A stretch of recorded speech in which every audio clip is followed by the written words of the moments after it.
Togo Info, le Togo à votre portée. Tout d'abord, avant de commencer, nous devons faire une contextualisation pour resituer un tout petit peu les choses. Je ne veux pas dire les faits, parce qu'en réalité, quand vous observez bien, il n'y a pas de fait concret.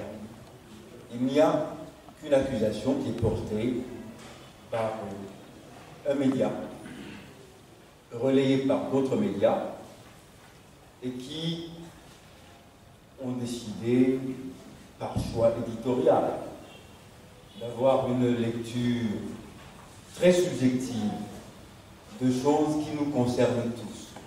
De quoi s'agit-il? Il s'agit de l'approvisionnement et de la distribution des produits pétroliers sur le territoire togolais. Quand il s'agit d'hydrocarbures, nous sommes dans un domaine qui est délicat, que ce soit au Togo, que ce soit dans les pays producteurs, que ce soit en France, aux États-Unis, en Amérique centrale, latine, c'est toujours compliqué. Même les pays du Golfe, qui sont producteurs de pétrole brut, la distribution des produits pétroliers fait l'objet de spéculations délicates. Il y a toujours des arbitrages qui se font, et pour ces arbitrages interviennent une série d'acteurs. Parmi ces acteurs, il y a les extracteurs, puis ensuite les raffineurs, et enfin les traders, qui sont ceux qui commercialisent et distribuent à travers le monde les produits pétroliers. Et puis, un acteur majeur, qui se trouve être l'État, contrôle la distribution des produits pétroliers. C'est comme ça que ça se passe, partout dans le monde, même dans les pays du Golfe arabo-persique, où le pétrole abonde. Nous, au Togo, nous ne sommes pas producteurs de pétrole, et nous ne sommes même pas importateurs de pétrole brut. Nous n'achetons et ne consommons que du pétrole et des produits raffinés, avec ce que cela comporte d'ajustement et de péréquation. Quand on vous parle de barils, automatiquement, on est en train d'inverser les paradigmes. Au Togo, le prix du baril n'a pas d'incidence directe sur le prix à la pompe. Je voudrais qu'on parte de ce début de considération.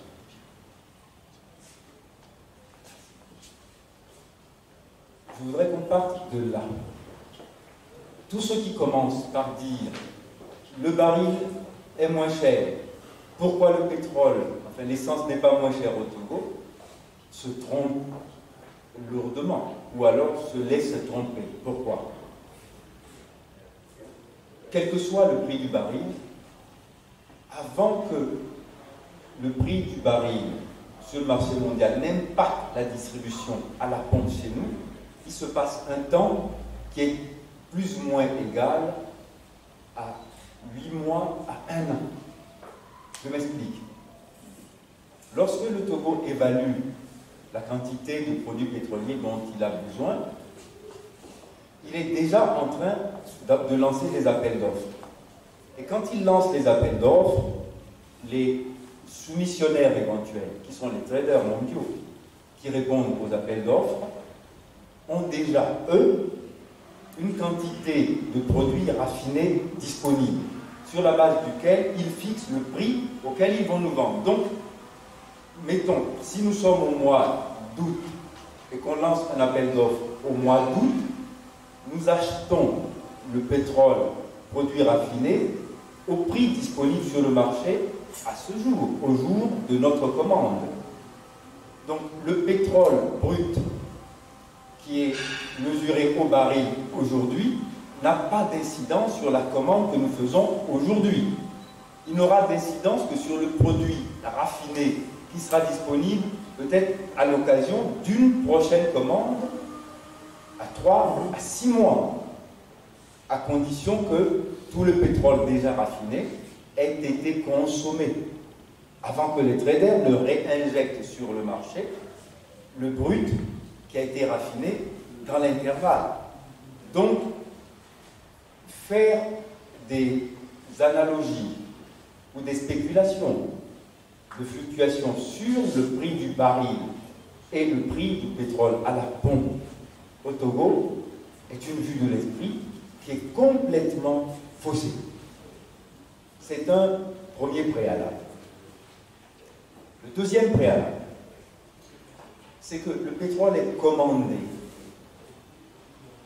par l'État togolais sur la base d'un appel d'offres, et ce depuis 2008.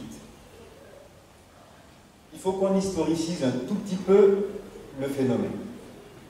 Avant cette date, il y avait ce qu'on appelait le groupement des producteurs de pétrole, le fameux GPP, qui était composé de 5 compagnies majeures: Texaco, Elf, Total, Shell, qui, à tour de rôle tous les 2 mois, commandaient le pétrole.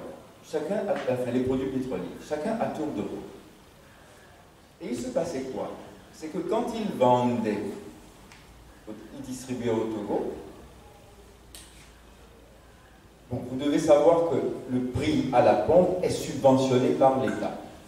J'y viendrai tout à l'heure pour développer un peu plus sur le phénomène de la subvention. Les produits pétroliers sont des produits extrêmement sensibles parce que c'est un élément de régulation de l'inflation. Si les produits pétroliers coûtent cher, le gaz domestique coûte cher, les transports coûtent cher, avec à chaque fois un impact sur la distribution ordinaire des produits de consommation. Donc, c'est un produit qui, souvent pour sa distribution, fait l'objet d'arbitrage de souveraineté. L'État, quand il décide que le prix à la pompe sera de 400 francs, a des raisons économiques de le fixer à 400 francs. Ça ne veut pas dire que l'État a acheté à 400 francs. Non. Par exemple, en ce moment, nous avons le prix à la pompe du super à 425, mais le même super, quand il est acheté aujourd'hui dans les packs de la société togolaise de stockage, la STF, il est acheté chez les traders à 160 francs le litre. Alors, vous vous demandez, qu'est-ce qui se passe pour que, acheté à 160 francs, il soit vendu à la pompe à 425 francs? C'est une question tout à fait légitime pour le consommateur. Eh bien, il faut savoir que l'État, en subventionnant, parfois subventionne à perte. Parce que la distribution des produits pétroliers est la jauge de, on va dire, la paix civile minimale.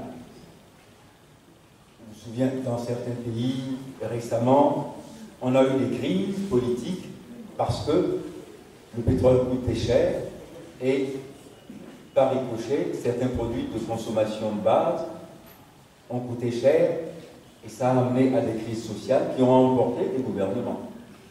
Donc, tous les gouvernements du monde sont extrêmement sensibles au prix du pétrole. Donc,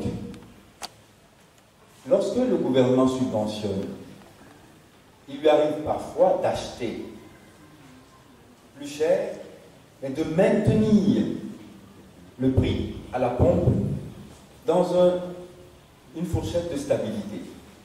Je ne sais pas si quelqu'un parmi vous a fait ce calcul. Mais au Togo, par exemple, on va prendre la période de 2008 à 2014, il n'y a eu que 5 fois d'augmentation du prix à la pompe. 5 fois. Ça ne veut pas dire que pendant cette période-là, le prix du pétrole était moins cher. Mais parce que l'État, par rapport à un système de péréquation, a décidé de maintenir le prix à ce niveau. Et vous verrez qu'au Togo, on n'est jamais arrivé à 700 francs le litre. Depuis, en tout cas, une dizaine d'années, on a toujours été à la crête. Le plus cher qu'on a connu, qui était, je crois, en 2011, environ, c'était à 685 francs. C'était le plus élevé qu'on a connu. Pourquoi cela? Parce qu'il y a aussi une politique communautaire. Les pays limitrophes ont les mêmes préoccupations que nous. Lorsque le Togo a une politique de distribution à la pompe avec une limitation des maximaux à 600 quelque chose, le Bénin essaie de faire pareil. Et parfois, vous avez vu que quand ça coûtait moins cher au Bénin, ça coûtait un peu plus cher au Togo. Et dans un cycle qui va de 3 à 6 mois, ça recoute moins cher au Togo par rapport au Bénin. Pourquoi? Tout ça, ce sont des péréquations qui sont faites parce que nous avons Togo-Bénin, par exemple, je vous donne juste cet exemple, les mêmes sources d'approvisionnement. Et nos sources d'approvisionnement sont proches du Nigeria. Pourquoi le Nigeria? Parce que le Nigeria est un pays producteur, parce que le Nigeria a des raffineries, et parce que le Nigeria, par le volume de consommation, a des capacités de commande que tous les pays de la côte du Golfe, c'est-à-dire Bénin, Togo, Ghana, Côte d'Ivoire, cumulés, n'atteignent pas à 10%. C'est simple. Considérez la population globale du Nigeria, actuellement près de 200 millions, et faites la comparaison avec la population des 4 pays dont je viens de parler, et vous comprenez pourquoi. Le Togo, par exemple, consomme par an 1/7 de la consommation totale de la ville de Lagos. Je ne dis pas du Nigeria, de la ville de Lagos. Ça vous donne une idée des proportions. Donc, nous autres avons intérêt à nous rapprocher du Nigeria pour pouvoir faire quoi? Acheter le moins cher possible, parce que le prix du transport, si ça vient du Nigeria, on est déjà dans le golfe de Guinée, il est moins impacté sur le prix du litre que nous vendons. Ça se vend par hectolitre et ça se distribue au litre. Donc le prix de l'hectolitre que nous avons, le prix du transport est moins impacté. Donc quand on lance un appel d'offres et qu'un trader vient soumissionner, le moins disant, c'est celui qui d'abord répond à l'offre technique, c'est-à-dire qu'on commande avec des spécifications chimiques, des densités en soufre, en fer, en plomb et certains produits chimiques qui composent ou le gasoil, ou le pétrole lampant, ou le ménage de temps, ou le jet. Un A qui sert à faire le fuel, enfin la carburation des aéronefs. Donc il y a des spécifications techniques précises. Et parfois, à spécifications techniques égales, on n'a pas les mêmes offres financières. Pourquoi? Parce que, par exemple, un trader qui a beaucoup plus de facilité pour s'approvisionner va vendre un peu moins cher que son collègue parce que le coût de transport est moindre chez lui. Cet élément est important parce que tout à l'heure, je crois que la question va être posée, mais je préfère qu'on l'aborde maintenant pour aussitôt l'évacuer. On a lu qu'au Togo, il y a une compagnie qui aurait le monopole parce que systématiquement, c'est toujours lui qui remporte les appels d'offres et que ce serait scandale. Pour le nommer, il s'agit de Vitol. Il faut savoir que les grands majors de distribution de produits pétroliers sont classés dans le monde. Et Vitol est le premier de tous. Suivi de Trafigura. Après, vous avez, selon le cas, il y a souvent les rangs qui changent, Sarpoil, Adax, et bien d'autres. Au Togo, la plupart du temps, nous achetons à des gens, d'ailleurs, dans nos offres, dans les appels d'offres, les spécifications sont telles que ne peuvent soumissionner que des pays qui ont déjà une certaine habitude dans la livraison de produits pétroliers en Afrique de l'Ouest. On veut vérifier qu'ils sont crédibles, qu'ils vendent des produits qui répondent à des spécifications et qui sont de bonne qualité. Donc, Vitol est souvent le moins-disant. Pour une raison très simple, c'est que Vitol a sur les mers, à chaque fois, c'est-à-dire au moment où nous parlons là, il y a 250 navires qui sont sur les mers et qui appartiennent en propre à Vitol. C'est-à-dire qu'il n'a même pas besoin, pour l'affrètement de ces produits pétroliers, d'aller demander à quelqu'un de lui faire le transport. Il a lui-même ses bateaux pour faire le transport de son pétrole. Et quand vous allez dans le golfe de Guinée, vous avez déjà, à l'heure où je vous parle, peut-être 50 à 70 navires, tankers, de Vitol, ils sont déjà là. Et quand nous, Togo, nous lançons notre appel d'offres, ils sont déjà, avec les fûts pleins, dans nos eaux qui attendent. Nous ne représentons, je vous l'ai dit, que 1/7 de la consommation de la ville de Lagos. Donc, venir des eaux de Port Harcourt et venir à Lomé pour nous déverser ce que nous voulons, ça ne représente rien. C'est-à-dire que l'impact sur leur chiffre d'affaires est tellement insignifiant que c'est rapide pour eux de venir. C'est la raison pour laquelle ils remportent systématiquement les appels d'offres. Mais je peux vous donner un autre exemple. Un pays comme le Burkina Faso s'approvisionne quasi exclusivement chez Vitol pour les mêmes raisons. C'est-à-dire que vous allez chez quelqu'un d'autre, c'est au moment où vous lancez votre appel d'offres qu'il va courir les eaux pour aller chercher, au risque de tous les dangers, de terrorisme ou autre, de piratage ou autre, à aller chercher à travers le 2-3 d'Ormuz pour contourner et vous l'apporter. Et quand il vous l'apporte, forcément, le prix auquel il vous vend est impacté par le transport. Et quand on transporte, et plus long on transporte, plus il y a des possibilités de, on appelle ça dessiccation, le produit s'évapore et il perd en qualité, et quand ça arrive, quand on analyse, il ne répond pas forcément aux spécifications. Donc, pour bien comprendre la chose, plus vous êtes proche de la zone de consommation, avec des produits déjà disponibles, plus vous êtes sûr de répondre aux spécifications du pays qui commande.